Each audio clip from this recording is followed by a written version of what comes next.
The Brave kembali ke Palembang. Kali ini The Brave mengguncang Aston Hotel Palembang. Dalam penampilannya kali ini, The Brave melakukan featuring dengan Rini Idol. Dalam konsernya ini, The Brave membuat para penonton dari semua kalangan terbawa dalam harmoni musik yang bergenre rock dengan berbagai unsur di dalamnya seperti rap hingga musik elektronik. Setidaknya 15 lagu dibawakan oleh band kolaborasi yang digawangi oleh musisi-musisi hebat dari lintas generasi seperti Piyu Padi, Maki Ungu, Firza Idol, Agung Gimbal Mahadewa, AB keyboardis musik jazz, Yako, dan DJ Vina hingga Rini Idol.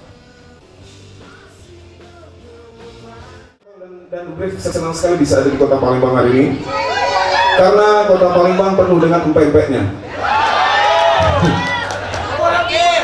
Apa? Aku lagi. Apa?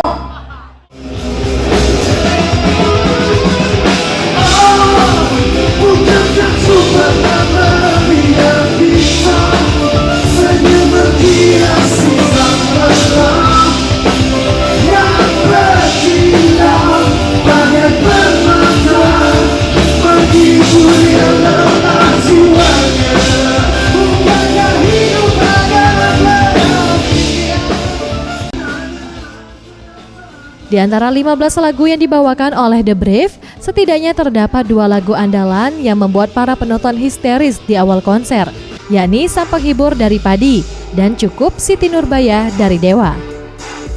Anugerah Sandi Pratama, Maulana Yusuf, Sriwijaya TV.